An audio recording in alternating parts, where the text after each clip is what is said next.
শাশুড়ির প্রশংসা বৌমাকে নিয়ে। আরে বিয়াইন কেমন আছে?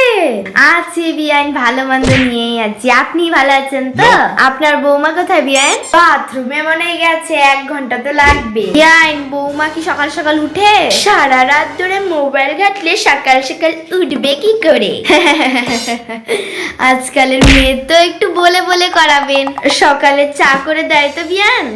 সকাল সকাল মানে তো 12টা, ততক্ষণে আমার 5 কাপ চা খাওয়া হয়েই যায়। রান্নার দায়িত্ব ওকেই দেবেন, যাতে ও শিখে যায় রান্না করা। আমার বৌমা যে রান্না করে, কখনো কাঁচা, কখনো আবার পোড়া, কখনো আবার লবণ পোড়া। ওর চেয়ে ভালো তো আমি রান্না করি। বয়স হয়েছে তো কাঁচা পাকা খেতে পারি না। কি ব্যাপার মা, তুমি কখন আসলা? দুই বিয়ানে কি গল্প হচ্ছে? তোর প্রশংসা করছে বিয়ান। জানো মা, আমার শাশুড়ি সব সময় আমার প্রশংসা করতেই থাকে। আরে আমার বৌমাতে রূপে গুণে একদম পরিপূর্ণ, প্রশংসা না করলে হয়? যাও বৌমা, মা এসেছে, ভালো মন্দ রান্না করো। মাও বুঝুক কেমন সুন্দর রান্না করো তুমি। তোমরা দুজন বসো, আমি রান্না করে আসি।